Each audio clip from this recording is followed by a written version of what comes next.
What happens when a country music superstar walks into one of daytime television's most unpredictable hot seats and refuses to play by the rules? The answer involves raised voices, uncomfortable silences, and security being called to the stage.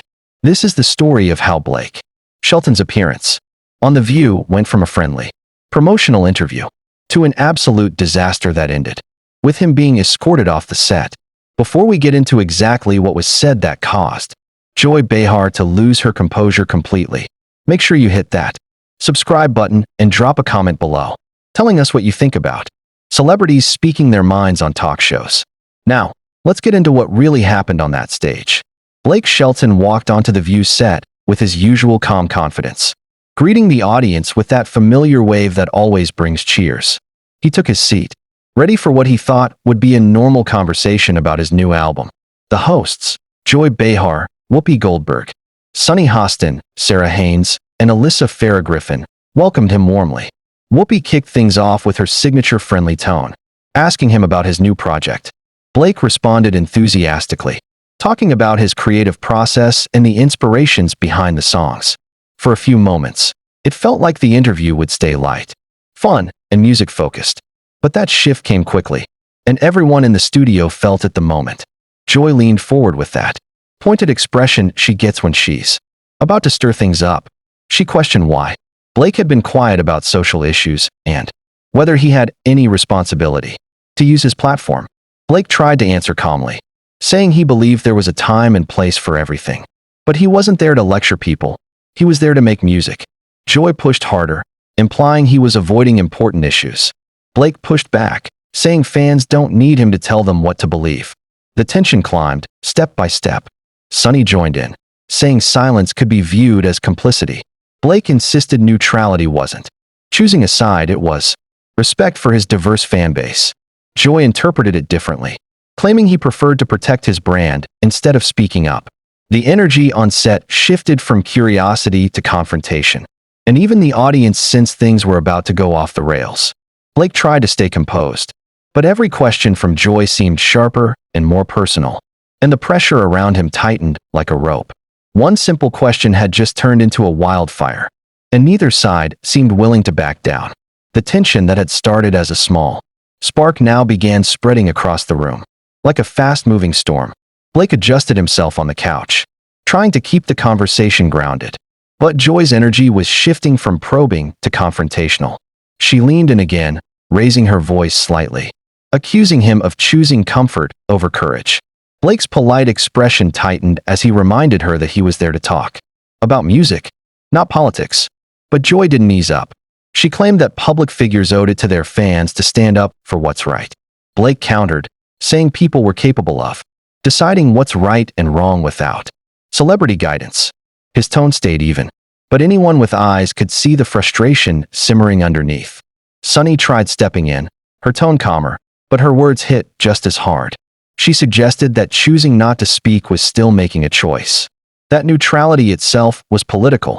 Blake held his ground, explaining how his audience came from every background, and taking sides publicly could divide them. Joy jumped back in before he could finish. She accused him of dodging responsibility, of hiding behind music to avoid difficult topics. That accusation struck Blake differently. You could see a flicker of disbelief cross his face, a mix of shock and irritation. He reminded her that music brings people together, something politics rarely does anymore. But Joy wasn't satisfied. She wanted him to declare something, anything, that could label him. The air thickened as the two voices overlapped, each comment heavier than the last. Whoopi attempted to mediate, trying to calm the rising temperature. But Joy and Blake were locked onto each other like opposing forces. Every remark Joy made seemed to push Blake further toward the edge. He accused her of trying to bait him into controversy for a moment of television drama. Joy fired back, insisting her questions were legitimate. Then came the line that tightened the room like a clenched jaw. Joy questioned whether Blake even had a backbone.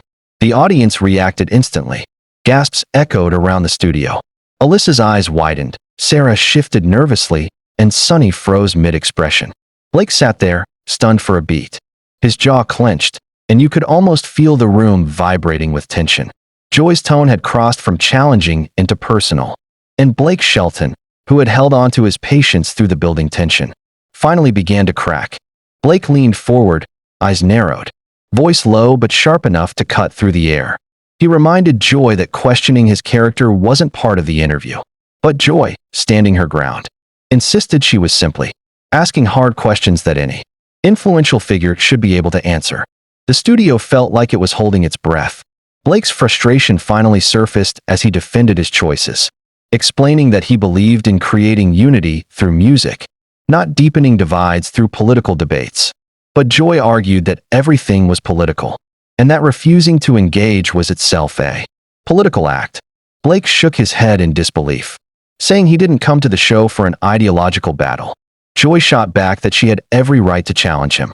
As the back and forth escalated, Sunny attempted to intervene, urging a calmer tone, but her voice was drowned out by the rising argument.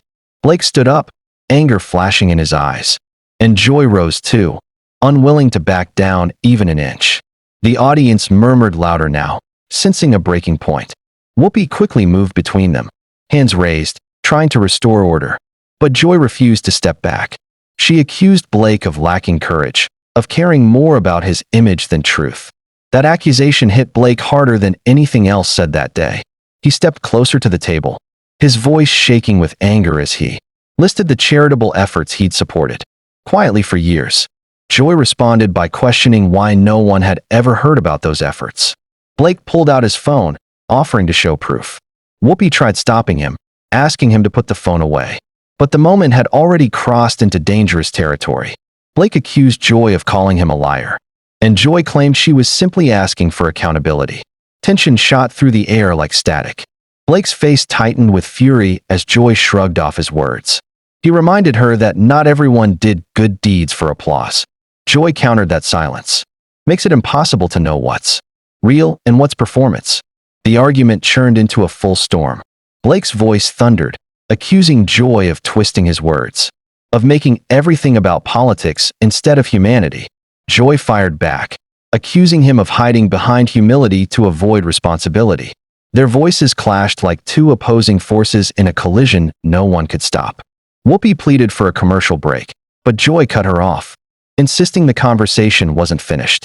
Blake declared that he was done being attacked, done being polite, done being pushed into corners he never agreed to stand in. Every second intensified the chaos, and everyone on set could feel that. The moment was spiraling, beyond anything they could control. The room had reached a boiling point, and everyone knew it.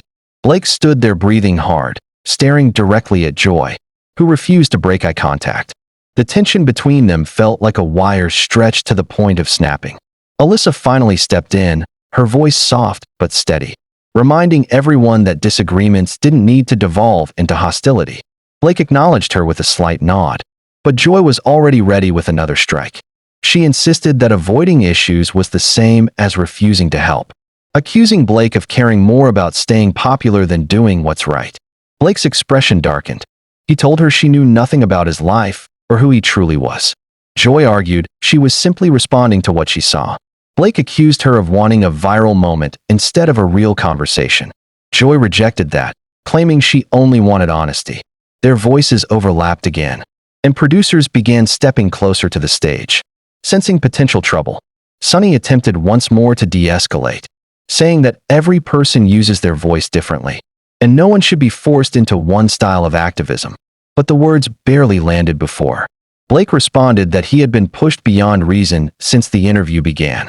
He explained, more calmly now, that he never claimed to be of anything. He simply believed in helping people quietly, without turning it into a spectacle. Joy rolled her eyes, calling it convenient and accusing him again of hiding behind humility. That final jab drained the patience Blake had been clinging to. He told Joy he didn't need to prove his goodness to someone who refused to see beyond her own biases. The studio audience sat frozen, watching the drama unfold. Sarah tried stepping in with a shaky voice, urging everyone to pause, but Blake waved her off gently, saying he'd tried pausing, tried breathing, tried being polite, and none of it mattered. Joy crossed her arms, insisting she just wanted answers. Blake told her she didn't want answers, she wanted ammunition. That line hit hard. Joy's expression shifted from anger to outright offense. She stepped closer to the table, telling Blake that if he wanted to be respected, he needed to stand for something meaningful. Blake looked at her, exhausted and furious. He told her that he did stand for something: kindness, unity, empathy, but those values didn't seem to matter to her because they didn't fit her agenda. The room went silent again. Blake finally stepped back, shaking his head. He muttered that he was done, that he didn't come there to be attacked. Producers rushed in, security moving discreetly toward him as tensions refused to cool. Blake turned toward the exit, his voice echoing behind him as he said he'd never return to a place where respect was optional. Joy called out something after him, but he didn't look back. With cameras rolling and the studio frozen, Blake Shelton walked off the set, leaving behind one of the most explosive moments the View had ever seen.